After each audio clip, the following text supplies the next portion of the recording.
ഈ തിരിച്ചടിക്ക് വേണ്ടിയുള്ള കാത്തിരിപ്പിലാണ്. രാവും പകലുമായി ഭാരതത്തിലെ 140 കോടി ജനങ്ങൾ കാത്തിരുന്നത് തീർച്ചയായിട്ടും ഇതുപോലെ ഒരു തിരിച്ചടിക്ക് വേണ്ടിയാണ് എന്ന കാര്യത്തിൽ യാതൊരു സംശയവുമില്ല. അന്ന് പഹൽഗാം ഭീകരാക്രമണത്തിന് തൊട്ടടുത്ത ദിവസം തന്നെ ഭാരതത്തിൻ്റെ പ്രധാനമന്ത്രി ബീഹാറിൽ പഞ്ചായത്ത് രാജ് ദിനവുമായി ബന്ധപ്പെട്ട് അഭിസംബോധന ചെയ്ത് സംസാരിക്കുന്ന ഘട്ടത്തിൽ അദ്ദേഹം പറഞ്ഞിരുന്നു, കനത്ത തിരിച്ചടി ഭാരതത്തിൻ്റെ ഭാഗത്ത് നിന്ന് ഉണ്ടാകും. അന്ന് അദ്ദേഹം ഉപയോഗിച്ച പദപ്രയോഗമാണ് നമ്മൾ എടുത്തു പറയേണ്ടത്. ശത്രു പ്രതീക്ഷിക്കുന്നതിലും വലിയ തിരിച്ചടി എന്നൊരു പദപ്രയോഗം അദ്ദേഹം നടത്തുന്നുണ്ടായിരുന്നു. ബീഹാറിലെ പൊതുപരിപാടിക്ക് ശേഷം പിന്നീട് അദ്ദേഹം വീണ്ടും മറ്റൊരു പൊതുസമ്മേളനത്തിൽ സംസാരിക്കുന്ന ഘട്ടത്തിലും ശത്രു പ്രതീക്ഷിക്കുന്നതിനേക്കാട്ടിൽ വലിയ തിരിച്ചടി നൽകുമെന്ന് സംബന്ധിച്ചുള്ള പ്രതികരണം പ്രധാനമന്ത്രി നരേന്ദ്രമോദിയുടെ ഭാഗത്ത് നിന്ന് ഉണ്ടായിരുന്നു. എന്തായാലും അദ്ദേഹത്തിൻ്റെ വാക്കുകൾ ശരിവെക്കുന്ന രീതിയിലുള്ള വലിയ തിരിച്ചടി ലഷ്കർ ഇ തോയ്ബയുടെയും ജെയ്ഷെ മുഹമ്മദിൻ്റെയും കേന്ദ്രങ്ങൾ കേന്ദ്രീകരിച്ചുകൊണ്ടുള്ള തിരിച്ചടി ഇപ്പോൾ ഇന്ത്യൻ സൈന്യത്തിൻ്റെ ഭാഗത്ത് നിന്ന് ഉണ്ടായിരിക്കുന്നു. എന്തായാലും നൂറുകണക്കിന് ഭീകരർ കൊല്ലപ്പെട്ടിട്ടുണ്ട് എന്ന കാര്യത്തിൽ യാതൊരു സംശയവുമില്ല. കാരണം ഇതിൻ്റെ കൃത്യമായ കണക്ക് ഇപ്പോൾ നമുക്ക് വ്യക്തമാക്കാൻ സാധിക്കത്തില്ല. ഭാരതത്തിൻ്റെ സൈന്യത്തിനും അതിൻ്റെ കൃത്യമായ കണക്ക് കുറച്ച് കഴിയുമ്പോൾ മാത്രമേ നമുക്ക് അവർക്കും കഴിയത്തുള്ളൂ. കാരണം ഈ ഹിറ്റ് ചെയ്തിരിക്കുന്നത് രാത്രിയിലാണ്. വലിയ തോതിലുള്ള നാശനഷ്ടം ഉണ്ടായിട്ടുണ്ട് എന്ന് നമുക്ക് ദൃശ്യങ്ങളിലൂടെ തന്നെ കാണാൻ സാധിക്കും. ആളുകൾ ഓടുന്നത് കാണാം.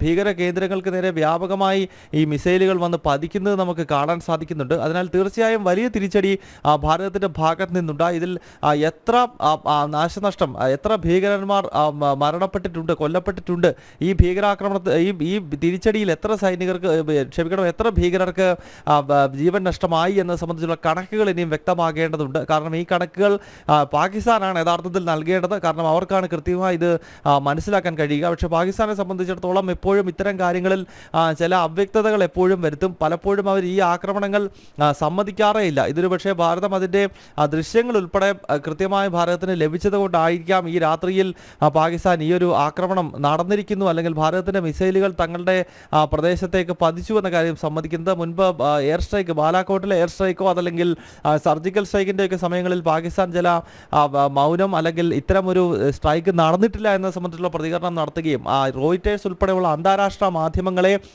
ഈ ഒരു സ്ഥലത്തേക്ക് എത്തിക്കാതിരിക്കാനുള്ള നീക്കങ്ങളുമൊക്കെയാണ് പലപ്പോഴും പാകിസ്ഥാൻ്റെ ഭാഗത്ത് നിന്നുണ്ടായത്. പക്ഷേ ഇന്നിപ്പോൾ നമ്മൾ നടത്തിയിരിക്കുന്ന ഈ ഒരു മിസൈൽ ആക്രമണത്തെ സംബന്ധിച്ച് പറയുകയാണെങ്കിൽ അതിൻ്റെ ദൃശ്യങ്ങളിൽ ഉൾപ്പെടെ നമുക്ക് ലഭ്യമായി കഴിഞ്ഞിരിക്കുകയാണ്. അതിനാൽ തീർച്ചയായും പാകിസ്ഥാനെ സംബന്ധിച്ചിടത്തോളം ഇത് തുറന്ന് സമ്മതിച്ചേ മതിയാകൂ. ഈ ഒരു സാഹചര്യത്തിൽ ഇപ്പോൾ പാകിസ്ഥാൻ സമ്മതിച്ചിരിക്കുകയാണ്. പാകിസ്ഥാൻ്റെ ഈ സർവമാന റഡാറുകളെയും ഭേദിച്ചുകൊണ്ട് ഈ മിസൈലുകൾ POJKയിലേക്ക് പതിച്ചു എന്നത് തന്നെയാണ് ഏറെ ശ്രദ്ധേയമായിട്ടുള്ള ഘടകം.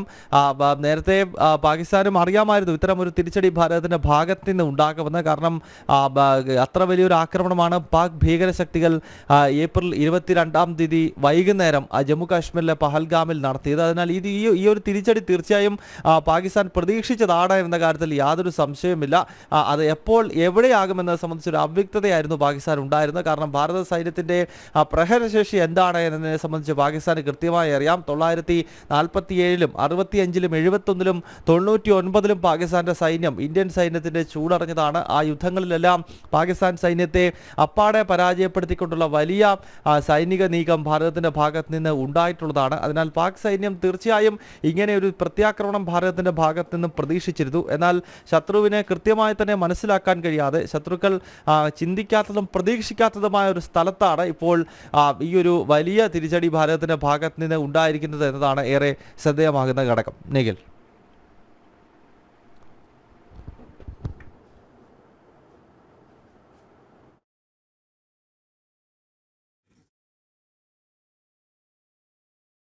ഗൗതം, അതായത് ശക്തമായ തിരിച്ചടി, അതിനപ്പുറത്തേക്ക് ഇപ്പോൾ പ്രതിരോധ മന്ത്രി രാജ്നാഥ് സിംഗ് തന്നെ ഭാരത് മാതാ കി ജയ് എന്ന് ട്വീറ്റ് ചെയ്തിട്ടുണ്ട്. അപ്പം യോഗി ആദിത്യനാഥിൻ്റെ ട്വീറ്റ് വന്നിട്ടുണ്ട്. അപ്പം കരസേന നീതി നടപ്പാക്കി എന്ന് കരസേനയും ഇപ്പോൾ ട്വീറ്റ് ചെയ്തിട്ടുണ്ട്. ഗൗതം,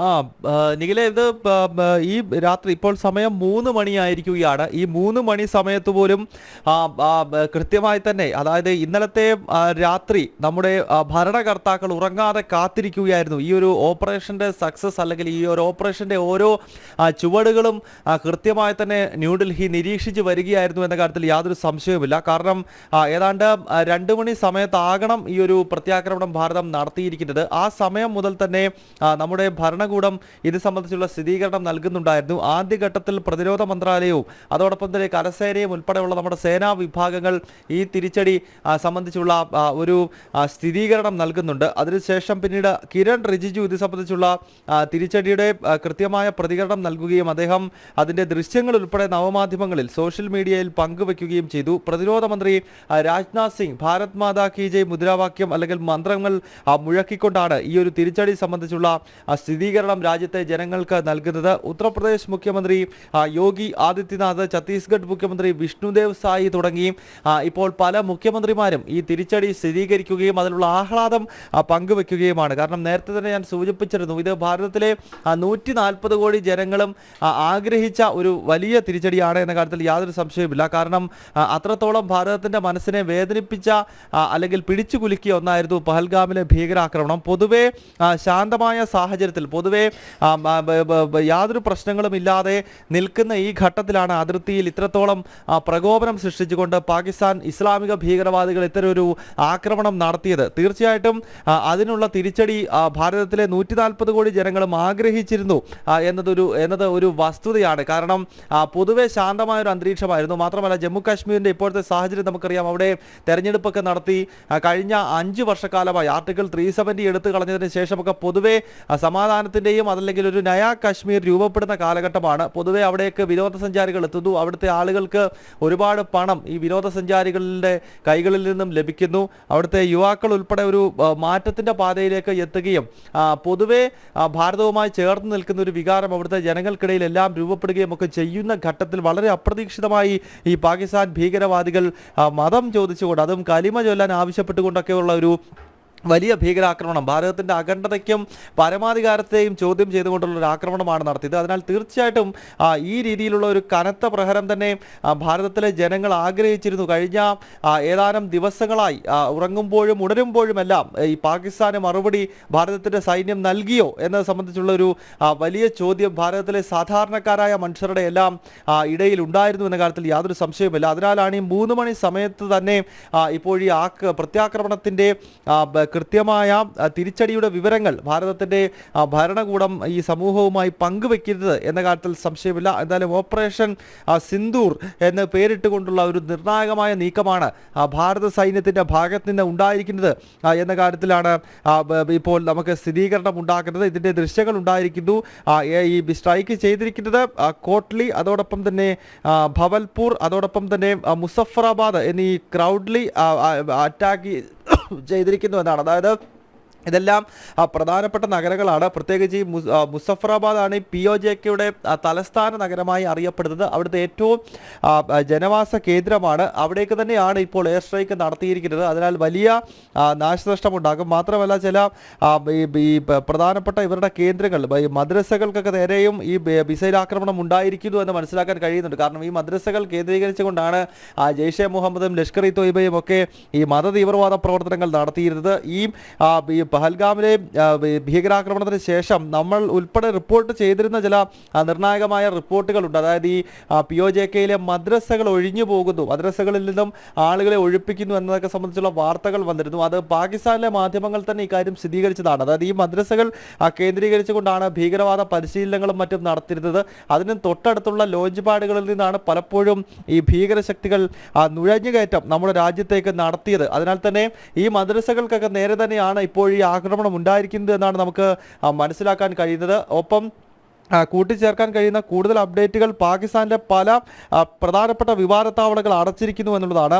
തലസ്ഥാന നഗരിയായിട്ടുള്ള ഇസ്ലാമാബാദ്, അതോടൊപ്പം തന്നെ ലാഹോർ, കറാച്ചി തുടങ്ങി പ്രധാനപ്പെട്ട അവരുടെ നഗരങ്ങൾ, ആ നഗരങ്ങളിലേക്ക് വിമാനത്താവളങ്ങളെല്ലാം ഇപ്പോൾ താൽക്കാലികമായി അതിൻ്റെ പ്രവർത്തനങ്ങൾ നിർത്തിയിരിക്കുന്നു എന്നത് സംബന്ധിച്ചുള്ള വാർത്തകൾ വരുന്നുണ്ട്. എന്തായാലും പാകിസ്ഥാൻ ഒരുപക്ഷെ ഇനിയും എന്ത് തരത്തിലുള്ള പ്രതികരണമാകും ഇതിലൂടെ നടത്തുക എന്നത് തന്നെയാണ് വരുന്ന ഒരു പകൽ ദിവസം ഭാരതം കൃത്യമായി തന്നെ നിരീക്ഷിക്കുക. ഏതെങ്കിലും തരത്തിലുള്ള ഒരു പ്രകോപനം പാകിസ്ഥാന്റെ ഭാഗത്ത് നിന്നുണ്ടായി കഴിഞ്ഞാൽ അതിന് കനത്ത തിരിച്ചടി ഏതർത്ഥത്തിലാണെങ്കിലും നൽകുക എന്നത് തന്നെയാണ് ഇന്ത്യൻ സൈന്യത്തിന്റെ ലക്ഷ്യം. കാരണം പാകിസ്ഥാൻ ഒരുപക്ഷെ പ്രകോപനം സൃഷ്ടിക്കാനുള്ള സാധ്യതകൾ നമുക്ക് തള്ളിക്കളയാനാവില്ല. അത് വ്യോമമാർഗവും കരമാർഗവും ഏത് തരത്തിലുമാകാം. ഒരുപക്ഷെ അത്തരം പാകിസ്ഥാന്റെ ഭാഗത്തു നിന്നുള്ള പ്രകോപനത്തിന് കൃത്യമായ ജാഗ്രത പുലർത്തുക എന്നതിൻ്റെ അടിസ്ഥാനത്തിൽ കൂടിയാകാം ഇന്നത്തെ പകൽ സമയം മോക്ക് ഡ്രിൽ ഉൾപ്പെടെയുള്ളവ നടത്താൻ കേന്ദ്ര സർക്കാർ നേരത്തെ തന്നെ തീരുമാനിച്ചത്. ഇന്ന് പകൽ പല സ്ഥലങ്ങളിലായി ഭാരതത്തിലെ 259 കേന്ദ്രങ്ങളിലാണ് ഇന്നത്തെ പകൽ മോക്ക് ഡ്രിൽ ഉൾപ്പെടെയുള്ള പ്രവർത്തനങ്ങൾ നടത്താൻ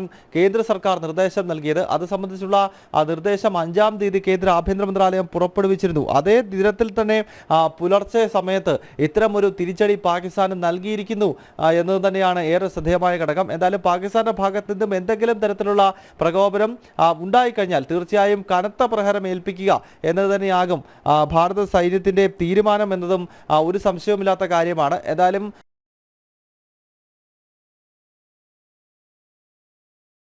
റിപ്പോർട്ട് ിലെ ഈ ഭീകരാക്രമണം ഉണ്ടായ ശേഷം തുടർച്ചയായി 13 ദിവസങ്ങളിലായി ഈ പാകിസ്ഥാന്റെ വെടിനിർത്തൽ കരാർ ലംഘനം ഉണ്ടായി. 2021 ഫെബ്രുവരി മാസം 25-നാണ് ഭാരതവും പാകിസ്ഥാനും തമ്മിൽ ഇപ്പോഴത്തെ വെടിനിർത്തൽ കരാറിൽ ഒപ്പുവെച്ചത്. ആ വെടിനിർത്തൽ കരാർ എന്നത് അതിന് മുൻപുള്ള 2019, 20, 21 കാലഘട്ടങ്ങളിൽ തുടർച്ചയായി അതിർത്തിയിൽ പാകിസ്ഥാന്റെ പ്രകോപനം നടന്നിരുന്നു. ആ പ്രകോപനത്തിന് മറുപടി എന്ന നിലയിൽ ഭാരത സൈന്യത്തിന്റെ ഭാഗത്ത് നിന്നും കനത്ത തിരിച്ചടികൾ അന്നുണ്ടായിരുന്നു. അങ്ങനെ തുടർച്ചയായ അതിർത്തിയിലെ വെടിനിർത്തൽ കരാറുകളുടെ ലംഘനത്തെ തുടർന്ന് 2021-ലാണ് ഇരു രാജ്യങ്ങളും ധാരണയിലേക്ക് എത്തിയത്. ആ ധാരണയ്ക്ക് ശേഷം പിന്നീട് പൊതുവെ അതിർത്തി ശാന്തമായിരുന്നുവെങ്കിലും ഈ പഹൽഗാമിലെ ഭീകരാക്രമണത്തിന് ശേഷം തുടർച്ചയായി 13 തവണയാണ് കൃഷ്ണഗാഡി സെക്ടറിലാണെങ്കിലും പൂഞ്ച് സെക്ടറിലാണെങ്കിലും ഏറ്റവും ശ്രദ്ധേയമെന്നത് നിയന്ത്രണ രേഖയ്ക്ക് അപ്പുറത്തേക്ക്, അതായത് പൊതുവെ കശ്മീരിലൂടെ ഇന്ത്യ പാകിസ്ഥാൻ അതിർത്തിയെയാണ് നമ്മൾ നിയന്ത്രണ രേഖ എന്ന് വിശേഷിപ്പിക്കുന്നത്. എന്നാൽ ജമ്മു കാശ്മീരിലെ രാജ്യാന്തര അതിർത്തിയിൽ പോലും പ്രകോപനങ്ങൾ ഉണ്ടായി. അവിടെയും വെടിനിർത്തൽ കരാർ ലംഘനമുണ്ടായി. പഞ്ചാബിൽ നമുക്കറിയാം, പഞ്ചാബിലെ ഫിറോസ്പൂരിൽ നിന്നാണ് ഏതാനും ദിവസങ്ങൾക്ക് മുൻപ് ഭാരതത്തിന്റെ ഒരു BSF ജവാനെ പാകിസ്ഥാൻ തട്ടിയെടുത്തുകൊണ്ട് പോയി. ഇപ്പോഴും ആ ജവാൻ പാകിസ്ഥാന്റെ കസ്റ്റഡിയിലാണ്. രാജസ്ഥാനിൽ നിന്നും പാക്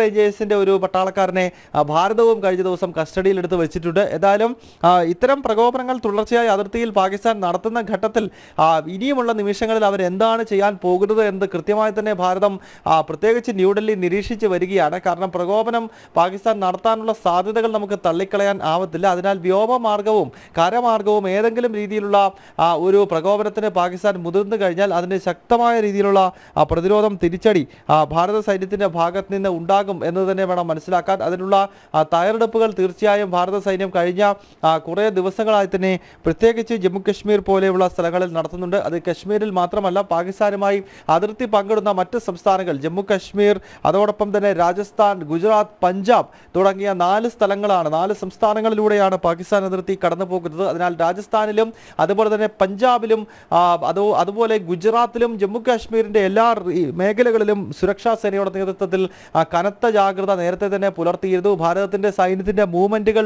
തുടർച്ചയായി തന്നെ ജമ്മു കാശ്മീരിൽ നടക്കുന്നുണ്ടായിരുന്നു. അതിൻ്റെ എല്ലാം ദൃശ്യങ്ങൾ അന്ന് തന്നെ നമ്മൾ പ്രിയപ്പെട്ട പ്രേക്ഷകരിലേക്ക് എത്തിച്ചതാണ്. എന്തായാലും ഓപ്പറേഷൻ സിന്ദൂർ എന്ന പേരിട്ടുകൊണ്ട് കനത്ത തിരിച്ചടി ഇപ്പോൾ സുരക്ഷാ സേനയുടെ ഭാഗത്ത് നിന്നും ഭാരത സൈന്യത്തിൻ്റെ ഭാഗത്ത് നിന്നും പാകിസ്ഥാന് നൽകിയിരിക്കുന്നു. പഴയ ഭാരതത്തിൻ്റെ സ്വഭാവമല്ല, ഇന്ത്യൻ നാഷണൽ കോൺഗ്രസ് അധികാരത്തിലിരുന്ന അല്ലെങ്കിൽ UPA സർക്കാരിൻ്റെ കാലഘട്ടമല്ല ഇത് എന്ന് ഒരിക്കൽ കൂടി പാകിസ്ഥാന് നൽകുന്ന അല്ലെങ്കിൽ ഈ പാക് ഭീകരർക്ക് സന്ദേശം നൽകുന്ന തിരിച്ചടി തന്നെയാണ്. കാരണം 2008-ലെ മുംബൈ ഭീകരാക്രമണത്തിൻ്റെയൊക്കെ സാഹചര്യം നമുക്കറിയാം. അന്നൊന്നും ഒരു തരത്തിലുമുള്ള തിരിച്ചടി ഈ രീതിയിൽ പാകിസ്ഥാനോ അവിടുത്തെ ഭീകരർക്കോ നൽകുവാൻ ഭാരതത്തിൻ്റെ സൈന്യത്തിന് അന്ന് അധികാരം ന്യൂഡൽഹി നൽകിയിരുന്നില്ല. മൻമോഹൻ സിംഗിനെ പോലുള്ള പ്രധാനമന്ത്രിമാർ അന്ന് ഇന്ത്യൻ സൈന്യത്തെ ഒരു തരത്തിലും അവർക്ക് ഫ്രീഡം നൽകിക്കൊണ്ട് ഇത്തരമൊരു തിരിച്ചടിക്കുള്ള അനുമതി നൽകിയിരുന്നില്ല. അല്ലെങ്കിൽ അന്നും സമാനമായ രീതിയിലുള്ള പ്രത്യാക്രമണം നടത്തുവാനുള്ള കെൽപ്പ് ഭാരതത്തിൻ്റെ സൈന്യത്തിനുണ്ടായിരുന്നു. എന്നാൽ 2014 ശേഷം രാജ്യത്ത് സാഹചര്യം അങ്ങനെയല്ല. ഏതെങ്കിലുമൊക്കെ സ്ഥലത്ത് ഭീകരാക്രമണം നടത്തി ഭാരതത്തിൻ്റെ പരമാധികാരത്തെ വെല്ലുവിളിക്കാൻ ശ്രമിച്ചു കഴിഞ്ഞാൽ അതിന് കനത്ത പ്രഹരം നൽകാൻ ഭാരത സൈന്യത്തിന് മുഴുവൻ സ്വാതന്ത്ര്യവും നൽകുന്ന ഒരു ഭരണകൂടം ഡൽഹിയിലുണ്ട്. നരേന്ദ്രമോദിയും അമിത്ഷായും രാജ്നാഥ് സിംഗും ഒക്കെ ന്യൂഡൽഹിയിലുണ്ട് എന്ന് ഒരിക്കൽ കൂടി തെളിയിക്കുന്നതാണ് ഈ പ്രത്യാക്രമണം. 2016 ഉറിയിലെ ഭീകരാക്രമണത്തിന് തിരിച്ചടി പാക് അധിനിവേശ ജമ്മു കാശ്മീരിലേക്ക് നടന്നു കയറിയുള്ള ഇന്ത്യൻ സൈന്യത്തിന്റെ തിരിച്ചടിയാണെങ്കിൽ 2019 ഫെബ്രുവരി 14 പുൽവാമയിലെ ഭീകരാക്രമണത്തിന് മിറാഷ് പോർവിമാനങ്ങളിലൂടെ ജെയ്ഷെ മുഹമ്മദിന്റെ കേന്ദ്രങ്ങളിൽ നമ്മൾ എയർ സ്ട്രൈക്കാണ് നടത്തുന്നതെങ്കിൽ 2025 പഹൽഗാമിന് തിരിച്ചടി തീർച്ചയായും മിസൈലുകൾ കൊണ്ടുള്ള വലിയ പ്രഹരമാണ് എന്ന കാര്യത്തിൽ യാതൊരു സംശയവുമില്ല. പ്രധാനമന്ത്രി നരേന്ദ്രമോദിയുടെ വാക്കുകൾ ഒരിക്കൽ കൂടി അടിവരയിട്ട് ഓർമ്മപ്പെടുത്തുകയാണെങ്കിൽ ശത്രു പ്രതീക്ഷിക്കാത്തതിലും വലിയ തിരിച്ചടി എന്നാണ് അദ്ദേഹം പറഞ്ഞത്. ശത്രു പ്രതീക്ഷിക്കുന്നതിലും വലിയ തിരിച്ചടി, ഭീകര കേന്ദ്രങ്ങൾ മണ്ണോട് ചേരേണ്ട സമയമായി എന്നാണ് പ്രധാനമന്ത്രി ബീഹാറിലെ പൊതുസമൂഹത്തെ അഭിസംബോധന ചെയ്ത് സംസാരിക്കുമ്പോൾ വ്യക്തമാക്കിയത്. ഭീകര കേന്ദ്രങ്ങൾ മണ്ണോട് ചേർന്നലിയും. അതോടൊപ്പം അദ്ദേഹം പറഞ്ഞത് ശത്രു മനസ്സിൽ പ്രതീക്ഷിക്കുന്നതിലും വലിയ തിരിച്ചടി. ഇത് രണ്ടും നൽകിക്കൊണ്ടുള്ള വലിയ ഭാരതത്തിൻ്റെ പ്രത്യാക്രമണം, ഭാരതത്തിൻ്റെ സൈന്യത്തിൻ്റെ കരുത്ത് തെളിയിക്കുന്ന വലിയ പ്രത്യാക്രമണമാണ് ഇപ്പോൾ ഈ പാക് അധിനിവേശ ജമ്മു കാശ്മീരിലെ 9 ഭീകര കേന്ദ്രങ്ങളിൽ ഇന്ത്യൻ സൈന്യം നടത്തിയിരിക്കുന്നത്. നിഖിൽ,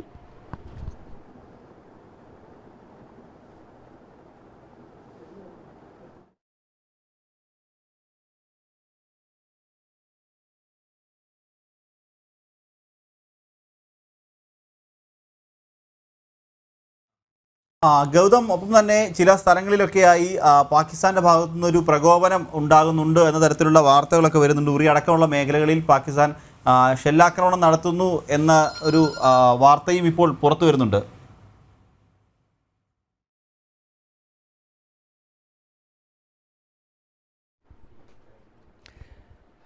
അല്ലെങ്കിൽ അത്തരം റിപ്പോർട്ടുകൾ വരുന്നുണ്ട്. അത് തീർച്ചയായിട്ടും അത് ഈ കഴിഞ്ഞ കുറച്ച് ദിവസങ്ങളായി തുടർച്ചയായി നടന്നു വന്നിരുന്ന ഒന്നാണ്. ഒരുപക്ഷേ അത് ജനവാസ കേന്ദ്രങ്ങൾക്ക് നേരെ ഉണ്ടോ എന്നത് സംബന്ധിച്ചുള്ള വ്യക്തതയാണ് ഇനിയും വരേണ്ടത്. കാരണം ഈ നിലവിൽ ഈ കഴിഞ്ഞ 13 ദിവസമായി അതിർത്തിയിൽ പാകിസ്ഥാന്റെ വെടിനിർത്തൽ കരാർ ലംഘനം ഉണ്ടായിരുന്നു. അതിന് ശക്തമായ പ്രത്യാക്രമണം, അതിന് ശക്തമായ തിരിച്ചടി സുരക്ഷാ സേനയുടെ ഭാഗത്ത് നിന്ന് നൽകുന്നുണ്ടായിരുന്നു. നിയന്ത്രണ രേഖയിൽ സൈന്യവും നേരെ മറിച്ച് അതിർത്തിയിൽ ജമ്മു ഉൾപ്പെടെയുള്ള മേഖലകളിൽ BSFുമാണ് നിയന്ത്രണ രേഖയിൽ നമുക്കായി കാവൽ നിന്നത്. ആ ഭടന്മാർ ശക്തമായ തിരിച്ചടിയാണ് പാകിസ്ഥാൻ സൈന്യത്തിന് നൽകിയിരുന്നത് എന്ന കാര്യത്തിൽ യാതൊരു സംശയമില്ല. അതിനാൽ എന്ത് ഷെല്ലാക്രമണം നടത്തിയാലും അതിന് കൃത്യമായ തിരിച്ചടി ഭാരതത്തിൻ്റെ സൈന്യത്തിൻ്റെ ഭാഗത്ത് നിന്ന് ഉണ്ടാകും. എന്തായാലും ഇപ്പോൾ മനസ്സിലാക്കാൻ സാധിക്കുന്നത് അതിർത്തിയുടെ ചില മേഖലകളിൽ പാകിസ്ഥാൻ ഷെല്ലാക്രമണം നടത്തിയെന്നതാണ്. അതിപ്പോൾ പുതിയൊരു സംഭവമല്ല, കഴിഞ്ഞ കുറച്ച് ദിവസങ്ങളായി നടക്കുന്നുണ്ട്. പക്ഷേ അത് ജനവാസ കേന്ദ്രങ്ങൾക്ക് നേരെ ആയിരുന്നില്ല, മറിച്ച്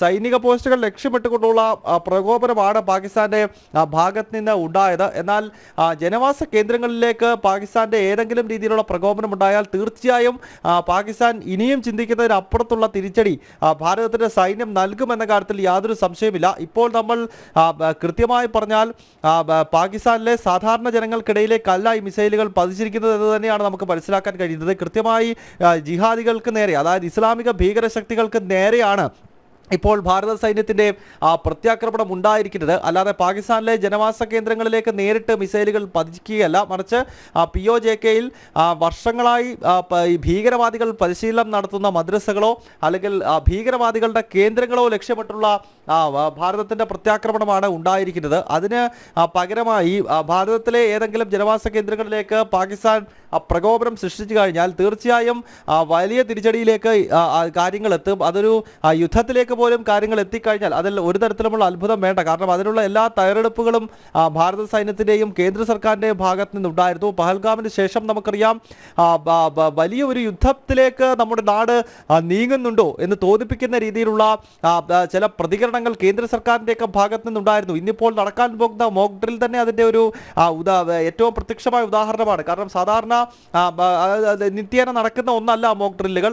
അത് അസാധാരണമായ സാഹചര്യങ്ങളിൽ മാത്രമാണ് കേന്ദ്ര കേന്ദ്ര സർക്കാരുകൾ അത്തരം തീരുമാനങ്ങളിലേക്ക് പോകുന്നത്. അടുത്ത കാലത്തൊന്നും ഇത്തരം മോക്ക് ഡ്രില്ലുകൾ നടന്നിട്ടില്ല. ഒരുപക്ഷെ കാർഗിലിന്റെ കാലത്തും 970-ലും ഒക്കെ നടന്നിരുന്നു എന്നത് സംബന്ധിച്ചുള്ള പൊതുവെ വിദഗ്ധന്മാരും രാഷ്ട്രീയ നിരീക്ഷകരും ഒക്കെ ചർച്ചകളിൽ പറയുന്നത് നമ്മൾ കേട്ടിരുന്നു. എന്തായാലും അസാധാരണമായ സാഹചര്യം നിലനിൽക്കുന്നു എന്ന കൃത്യമായ സൂചന നമ്മുടെ സർക്കാർ തന്നെ നൽകിയിരുന്നു എന്നത് ഒരു വസ്തുതയാണ്. അതിൻ്റെ കാരണമെന്നത് ഇപ്പോൾ ഭാരതം നടത്തിയിട്ടുള്ള ഈ പ്രത്യാക്രമണത്തിന് ഏതെങ്കിലും രീതിയിലുള്ളൊരു പ്രകോപനം ഇനിയും പാകിസ്ഥാന്റെ ഭാഗത്ത് നിന്നുണ്ടായാൽ, അല്ലെങ്കിൽ അവിടുത്തെ ഭീകരശക്തികളുടെ ഇസ്ലാമിക് ഗ്രൂപ്പുകളുടെ ഭാഗത്ത് നിന്നുണ്ടായിക്കഴിഞ്ഞാൽ അതിനെ കൃത്യമായി തന്നെ ഒരു യുദ്ധസമാനമായ രീതിയിലേക്കുള്ള സൈനിക നടപടിയിലേക്ക് ഇന്ത്യ പോകുമെന്ന കാര്യത്തിൽ യാതൊരു സംശയവുമില്ല. അതല്ല, ഇവിടെ വെച്ച് പാകിസ്ഥാൻ നിർത്തുകയാണെങ്കിൽ, ഇതുകൊണ്ട് പാകിസ്ഥാൻ അവസാനിപ്പിക്കുകയാണെങ്കിൽ ഈ രീതിയിൽ മുന്നോട്ട് പോകാം, അതായത് ഇവിടെ കൊണ്ട് നിർത്താം എന്നതാണ് ഭാരതത്തിൻ്റെ നിലപാട്.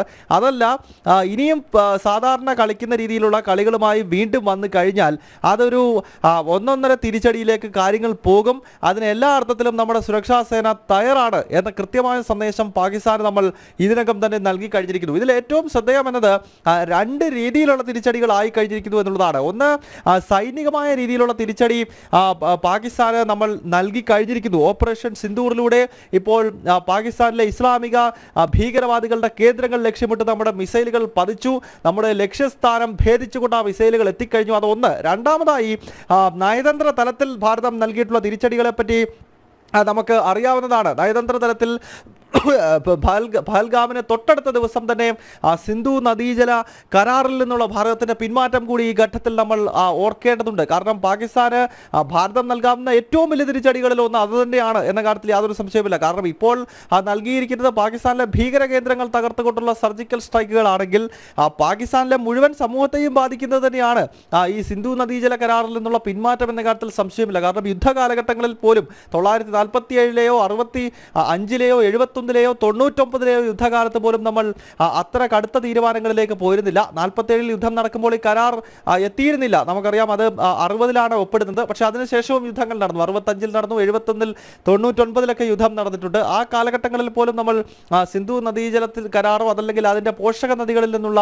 ജലം ഉപയോഗിക്കുന്നതുമായി ബന്ധപ്പെട്ട കരാറുകളിൽ നിന്നും പിന്മാറിയിട്ടില്ല. പക്ഷേ തുടർച്ചയായി ഈ പാകിസ്ഥാൻ നടത്തുന്ന ഇത്തരം പ്രകോപനങ്ങൾ, തുടർച്ചയായി ഭാരത പ്രദേശങ്ങളിലേക്ക്, പ്രത്യേകിച്ച് ജമ്മു കശ്മീരിൽ നടത്തിയിരുന്ന ഭീകരാക്രമണങ്ങൾ, അതിന് പലതവണ പാകിസ്ഥാന് ലോകരാഷ്ട്രങ്ങൾ തന്നെ അതിന് കൃത്യമായ മുന്നറിയിപ്പ് നൽകിയിരുന്നു. ഇത്തരം പ്രകോപനങ്ങൾ നടത്തരുത്, കാരണം ഭീകരവാദികൾക്ക് പരിശീലനം നൽകാൻ പാടില്ല, അല്ലെങ്കിൽ പരിശീലനം നൽകുന്ന ഭീകരവാദികളെ കയറ്റി അയക്കാൻ പാടില്ല തുടങ്ങിയ നിലപാടുകൾ പലതവണ ഭാരതം പാകിസ്ഥാന് മുന്നിൽ വെച്ചു. UN ഉൾപ്പെടെയുള്ള ഏജൻസികൾ പാകിസ്ഥാനോട് ഇക്കാര്യം ആവർത്തിച്ചു. ലോകത്ത് സമാധാനം ആഗ്രഹിക്കുന്ന രാഷ്ട്രങ്ങൾ പലതും പാകിസ്ഥാന് മുന്നിലേക്ക് ഈ ഉപാധികൾ വെച്ചതാണ്. ഇത്തരം ഭീകരരെ പ്രോത്സാഹിപ്പിക്കരുത്, അല്ലെങ്കിൽ ഭീകരവാദികൾക്ക് കുടപിടിക്കരുത് എന്ന നിർദ്ദേശം അല്ലെങ്കിൽ താക്കീത് നൽകി. പക്ഷെ അതൊന്നും കേൾക്കാൻ പാകിസ്ഥാൻ ഒരു ഘട്ടത്തിലും തയ്യാറായിരുന്നില്ല. നമുക്കറിയാം, ഈ ഒരു പഹൽഗാം ഭീകരാക്രമണത്തിന്റെ പശ്ചാത്തലത്തിൽ തന്നെ നമ്മൾ കണ്ടതാണ്. ഹാഫിസ് സയ്യിദിനെ പോലെയൊക്കെയുള്ള ഭീകരവാദികൾക്ക് കുടപിടിക്കുന്ന നിലപാട് പാകിസ്ഥാൻ ഈ ഘട്ടത്തിൽ പോലും തുടർന്നു എന്നുള്ളതാണ്. ലഷ്കർ ഇ തോയ്ബയുടെ സ്ഥാപകനായ ഹാഫിസ് സയ്യിദിന് സുരക്ഷ വർദ്ധിപ്പിക്കാനാണ് ഈ ഘട്ടത്തിൽ പാകിസ്ഥാൻ തീരുമാനിച്ചത്. ഹാഫിസ് സയ്യിദിന്റെ ലാഹോറിലെ വസതിക്ക് പ്രത്യേക കമാൻഡോകളുടെ സ്പെഷ്യൽ ഗ്രൂപ്പിന്റെ SSG എന്ന പാകിസ്ഥാന്റെ സ്പെഷ്യൽ സർവീസ് ഗ്രൂപ്പിന്റെ മുൻകാല കമാൻഡോകൾക്ക് ഇദ്ദേഹത്തിന്റെ വീടിന്റെ സുരക്ഷാ ചുമതല നൽകിക്കൊണ്ടുള്ളൊരു തീരുമാനം പോലും പാക് സർക്കാരിന്റെ ഭാഗത്ത് നിന്നുണ്ടായി എന്ന് പറയുമ്പോൾ തീർച്ചയായിട്ടും അത് വലിയ തോതിൽ ഭീകരവാദികളെ പ്രോത്സാഹിപ്പിക്കുന്ന സമീപനം എല്ലാ കാലഘട്ടങ്ങളിലും പാകിസ്ഥാന്റെ ഭാഗത്ത് നിന്ന് ഉണ്ടായി എന്നതാണ്. എന്തായാലും ഹാഫിസ് സയ്യിദിന്റെയൊക്കെ കേന്ദ്രങ്ങളിൽ തന്നെയാണ് ഇപ്പോൾ ഈ സ്ട്രൈക്ക് നടന്നിരിക്കുന്നത് എന്ന കാര്യത്തിൽ യാതൊരു സംശയമില്ല. POJK ഈ ഭീകരവാദികൾ തുടർച്ചയായി അവരുടെ പരിശീലനങ്ങൾ നൽകി വന്നിരുന്ന ക്യാമ്പുകളാണ്. യഥാർത്ഥത്തിൽ ഭാരതത്തിന്റെ ഭൂപ്രദേശമാണ്. ആ ചരിത്രമൊക്കെ നമുക്കറിയാവുന്നതാണ്. 1947-ൽ ജമ്മു കശ്മീർ ഭൂപ്രദേശത്തേക്ക് കടന്നു വന്ന പാകിസ്ഥാൻ പിന്നീട് ഭാരത സൈന്യവുമായി യുദ്ധം ചെയ്യുകയും നെഹ്റു ഉൾപ്പെടെയുള്ള നേതാക്കളുടെ പിടിപ്പുകേട് മൂലം നമുക്ക് കൈമോശം വന്നുപോയ ഭൂപ്രദേശമാണ്. ഭാരതത്തിൻ്റെതായ പ്രദേശമാണ് പാക് അധിനിവേശ ജമ്മു കശ്മീർ. എന്തായാലും ആ പ്രദേശം കേന്ദ്രീകരിച്ചുകൊണ്ടാണ് തുടർച്ചയായി പാകിസ്ഥാൻ ഇത്തരത്തിലുള്ള ആക്രമണങ്ങൾ നടത്തിയിരുന്നത്. ഇത്തരം ലോഞ്ചിങ് പാഡുകൾ അവർ സെറ്റ് ചെയ്തിരുന്നത്. ഭാരതത്തിലേക്ക് തുടർച്ചയായി ഭീകരവാദികളെ കയറ്റി അയച്ചിരുന്നത് ഈ POJK ഈ ലോഞ്ചിങ് പാഡുകൾ കേന്ദ്രീകരിച്ചുകൊണ്ടായിരുന്നു എന്ന കാര്യത്തിൽ യാതൊരു സംശയമില്ല. അതിനാൽ തന്നെയാണ് അത്തരം കേന്ദ്രങ്ങൾ കൃത്യമായി ടാർഗറ്റ് ചെയ്തുകൊണ്ടുള്ള മിസൈൽ ആക്രമണം ഭാരതത്തിന്റെ ഭാഗത്ത് നിന്നും ഉണ്ടായിരിക്കുന്നത്. നിഖിൽ.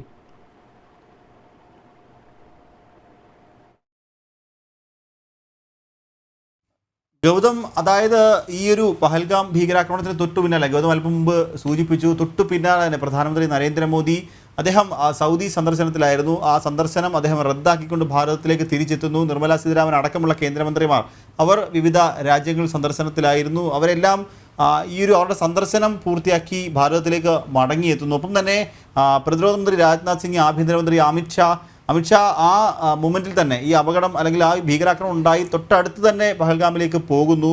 പ്രധാനമന്ത്രിയുടെ പ്രതികരണം വരുന്നു. ഇതിന് തക്കതായ ചുട്ട മറുപടി തന്നെ ഭാരതം നൽകും, ഈ ഭീകരാക്രമണത്തിന് പിന്നിലുള്ള ഒരാളെ പോലും വെറുതെ വിടില്ല എന്ന് കൃത്യമായി പ്രധാനമന്ത്രി തന്നെ പറയുന്ന ഒരു സാഹചര്യം. കൃത്യമായി ഇപ്പോൾ ഒരു മറുപടി പാകിസ്ഥാന് ഒരു കൃത്യമായൊരു മറുപടി തന്നെ എന്തായാലും ഇപ്പോൾ നൽകിയിരിക്കുന്നു.